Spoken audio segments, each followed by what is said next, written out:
Did Izzy tell you I was taking a continuing ed class? Mm-mm. We're reading Bleak House. Isn't that hilarious? He handed out the syllabus and I just laughed. Bleak House. Of course, no one knew what I was laughing about, which was great. It's in Bronxville, so no one knows me. I'm normal there. That's what I like best about it. I don't get the face every time someone looks at me. What face? You know. Oh, hi. How you doing hanging in there? I hate it. And you know what's nice about these ladies? They don't even talk about their kids or their husbands or any of that. I'm sure they're just so happy to be away from all of that. It's probably the last thing they want to talk about, because I'm sure most of them are bored housewives, right? I don't know, I've never met these people. Well, that's who takes Westchester continuing ed classes, isn't it? I guess. Sure. And they're just so happy to be talking about Dickens instead of what's for dinner. Yay, we're reading literature. It's like they're in college again. Who would want to talk about their families? I know I don't. Anyway, I like it. I like that I'm just a lady taking a class. And next week, we start Madame Bovary. That ought to get the old girls going, huh? I don't know, I've never read that book. No, I know. What the hell? How do I... That's annoying. Try listening to it for hours on end. Izzy gave him that. Only people without children give these kinds of gifts. Or people who want to punish the parents. You know what? Debbie's kids might like this. We should save it for them. That'd show her. Still haven't heard from her? Nope. I still play squash with Rick, and I hear the kids are doing good. Do you remember Emily? Of course. She's getting big now. I thought you said you hadn't seen them. No, but I was walking past Danny's daycare, and the kids were out playing in the yard. What? I was just walking past. That's how I get to the post office. Yeah, anyway. That's too bad about Debbie. That can happen. Friends disappear. I remember when Arthur died. Sorry.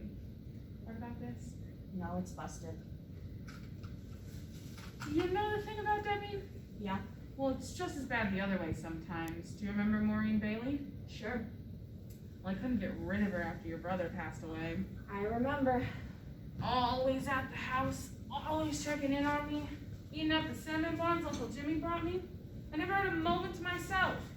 And of course it was nice, I guess. But I didn't feel like it was about me. It felt like she had nothing else to do. Like consoling me became her hobby. Something to fill her day. And so finally, in the middle of coffee one afternoon, I said, Maureen, why are you here all the time? What did she say? She said, I want to be there for you, Nat. I want to share in your grief. So I said, well, it's not working. I still have all the grief to myself, and you plant your fat ass in that chair every freaking day. You did not say that. I did. And suck up my coffee, and I don't see you sharing any of that grief you're literally sharing with me. In fact, the only thing you do take out of here are my cinnamon buns. So I never saw her again, obviously. Which was too bad, actually. She's the only one willing to talk about art. You can say his name. Can I? I don't know your rules, Becca. I don't want to get scolded. You can talk about Arthur. I just don't like the comparisons. Okay? It's not like the Arthur stuff didn't. He was my brother, so it was a really hard time for all of us. No. But that was a long time ago. And it was very different for me. Of course it was. Okay then.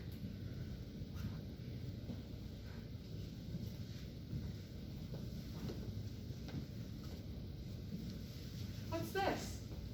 Oh, it's just a story that boy wrote. He sent it to us. Is it an Alice in Wonderland type thing? No, it's more science fiction. It's dedicated to Danny. Yeah, he asked if we could do that. Is it about Danny? No, it's about a scientist. Oh. Or the son of a scientist, really. The father discovers this warren of... It's like a network of holes to other galaxies, or parallel universes, I guess. But he dies somehow. And so the son goes into these holes trying to find him. Well, not him because he's dead, but another version of him.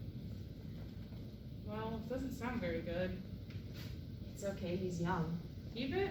Yeah, we should keep it. I'll just put it in the box. I think I'm gonna go see him, actually. Who? Jason Willett. Why? I don't know, I just want to. I thought it was weird the way he walked in like that. Creepy. Don't you think it was creepy? Not really. Well, I thought it was creepy. You should ask Howie what he thinks. I don't have to ask him what he thinks. Frankly, I don't care what he thinks. Hey, you know what I'm thinking of? What? Do you remember that gourmet basket you and Howie got me for Mother's Day last year? With all of the biscotti and fancy cookies? I put the chocolate out for when you came over for dinner. Danny ate the whole bowl when no one was looking. Yep. And Howie said, "Where'd all the chocolates go?" And I said, "Danny ate them. Leave them be. Kids like candy." And he said, "But those are chocolate-covered espresso beans." Remember? You do. But Danny had eaten the whole bowl. So, he was like really, really wired, running around, climbing up the walls, putting things on his head. He was up till like 3 a.m. Remember that? Only too well.